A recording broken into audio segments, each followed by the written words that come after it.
आज जो हमारी प्रेस कॉन्फ्रेंस है वो हाल ही में 16 अप्रैल को जो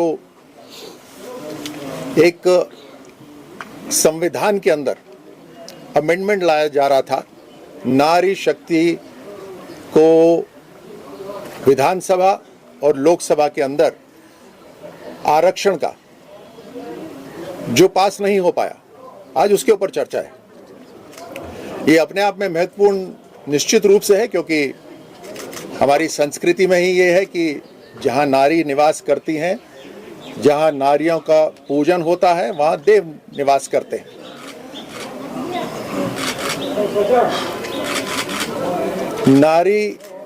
नारियों का जो आरक्षण की चर्चा नहीं है। ये सबसे पहले 1996, 1998, 1999 और उसके बाद 2008 में ये बिल लाए गए, लेकिन पास नहीं हुए। चर्चा खूब होती थी, कांग्रेस ने भी इसके ऊपर खूब चर्चा करी, लेकिन फर्क साफ है। चर्चा कौन करते हैं और इंप्लीमेंट करने की शक्ति कौन रखते हैं, ये अंतर बिल्कुल स्पष्ट है। क्योंकि 2023 के अंदर मोदी सरकार की मंशा और काम करने की इच्छा शक्ति वो साफ प्रकट हो रही थी जब नारी शक्ति अभिनंदन बिल लाया गया, नारी शक्ति वंदन अधिनियम के रूप में लाया गया।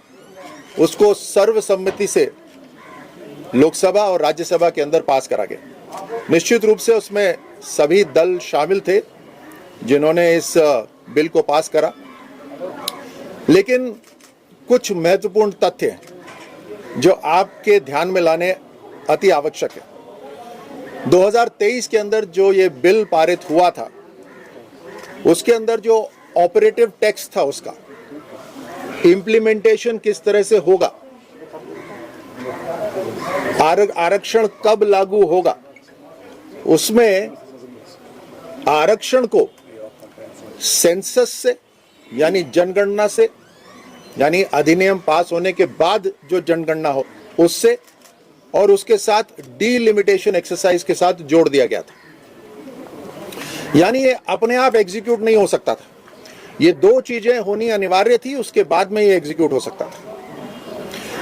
यही कारण था कि 2026 के अंदर 16 अप्रैल 2026 में 3 विधेयक लाए गए। कॉन्स्टिट्यूशन 131वां अमेंडमेंट, डीलिमिटेशन बिल 2026 और union territories law amendment bill 2026। कारण इसका स्पष्ट था कि अगर वो दो चीजें, जनगणना और डीलिमिटेशन, अगर जुड़ी रहती तो 2029 का जो चुनाव है उसके अंदर महिला आरक्षण लागू होना मुश्किल था। मोदी सरकार जो कहती है वो करती है, ट्रैक रिकॉर्ड साफ है देशवासियों के सामने और दूसरे देशों के सामने भी। इसीलिए जब महिला आरक्षण बिल को हम लेकर आए तो ये स्पष्ट था कि हम इंप्लीमेंट भी करना चाहते हैं। प्रधानमंत्री नरेंद्र मोदी जी ने स्पष्ट कहा था अप्रैल 2026 में सार्वजनिक रूप से कहा था कि 2029 लोकसभा चुनाव के अंदर आरक्षण, महिलाओं का आरक्षण लागू होना चाहिए, और उसी को सफल करने के लिए ये 2026 के अंदर जो बिल लाया गया वो उसी से संबंधित था। ये 3 विधेयक जो लाए गए वो उसी से संबंधित था, लेकिन आप जानते हैं वो बिल पास नहीं हो पाया। अब ये जानना भी बहुत महत्वपूर्ण है कि इसका जो विरोध करा गया, वो विरोध किन कारणों से करा गया और वो कारण क्यों सही नहीं है। कांग्रेस से सबसे पहले कहा कि बिल तो पहले ही पास हो चुका है, तो फिर ये 3 विधेयक लाने की क्या जरूरत है। जैसे मैंने अभी आपको कहा कि पहले पास निश्चित रूप से हुआ है, लेकिन फ्यूचर में सेंसस और फ्यूचर में डीलिमिटेशन होने से जुड़ा हुआ था 2023 का कानून। अब यह कहना कि ये तो पास हो चुका है, ये अपने आप में भ्रामक है, क्योंकि ये स्पष्ट है कि अगर सेंसस का इंतजार करेंगे तो उसमें समय लगेगा। सेंसस खत्म होने के बाद डिलिमिटेशन एक्सरसाइज होती है, उसमें और समय लगेगा। आपकी जानकारी के लिए आज की टेक्नोलॉजी को शामिल करते हुए सेंसस में तकरीबन 1.5 से 2-2.5 साल लग सकते हैं और उसके बाद डिलिमिटेशन में भी 1 से 3 साल लग सकते हैं, यानी 2029 चुनाव का तो पार चला गया।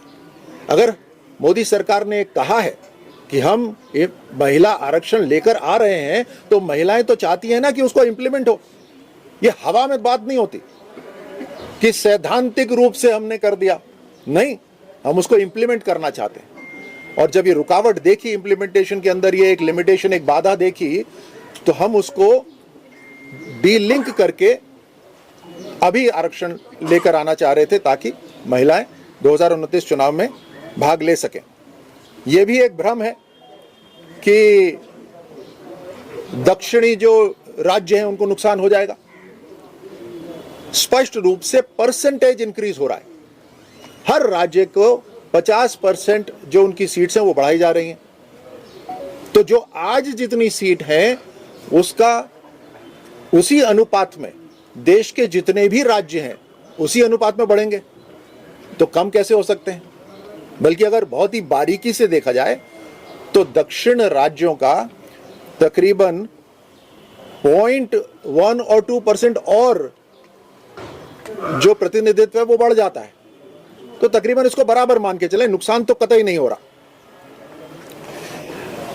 साथ साथ ये भ्रम तो नहीं, ये अटकाने की बात करी गई कि इस 3 विधेयक के अंदर ओबीसी के लिए, SC ST के लिए जगह नहीं रखी गई है। ये भी बिल्कुल भ्रामक है, क्योंकि 2023 के अंदर जो अधिनियम पास करा गया उसके अंदर जो आरक्षित सीट्स हैं उसमें SC ST महिलाओं के लिए भी थी, तो वो भी स्पष्ट है। ओबीसी की अगर बात करते हैं तो ओबीसी की तो पहले भी आरक्षण नहीं था, लेकिन पार्लियामेंट खुली है, चर्चा करने की जगह है, विधानसभाएं खुली हैं, चर्चा करने की जगह है, उसके ऊपर चर्चा हो सकती है। लेकिन उस कारण से अटकाना, ये केवल अटकाने वाला ही कारण है। एक और महत्वपूर्ण मैं बात आपको बताना चाहूंगा कि ये जो महिलाओं के लिए आरक्षण है विधानसभा या लोकसभा के अंदर, ये ऐसा नहीं है कि ये पहली बार महिलाओं को जन प्रतिनिधित्व करने का मौका मिल रहा है। पंचायती राज को अगर देखा जाए, देश भर के पंचायती राज्यों को, तो उसके अंदर 14.5 लाख महिलाएं हैं जो जन प्रतिनिधित्व कर रही हैं, and that is 46% of the entire representation. 46% है जो पूरा रिप्रेजेंटेशन है पंचायती राज का, उसका 46% है। यानी ग्रास रूट, भारत के ग्रास रूट लेवल पर महिलाएं जनप्रतिनिधित्व कर रही हैं। अब जिम्मेदारी थी सरकार की और लोकसभा, राज्यसभा के अंदर बैठे जनप्रतिनिधियों की कि वो महिला आरक्षण को भी तुरंत लागू करे। तो इसमें स्पष्ट है कि कांग्रेस और कुछ विपक्ष की पार्टियां अलग अलग कारणों से वहां पर उन्होंने इसको अटकाने का काम करा। जम्मू कश्मीर के अंदर भी खास तौर से इस धरती पर जो मातृशक्ति ने अपना साहस, रेजिलियंस और नेतृत्व दिखाया है, वो एक जीता जागता उदाहरण है पूरे देश और दुनिया के लिए।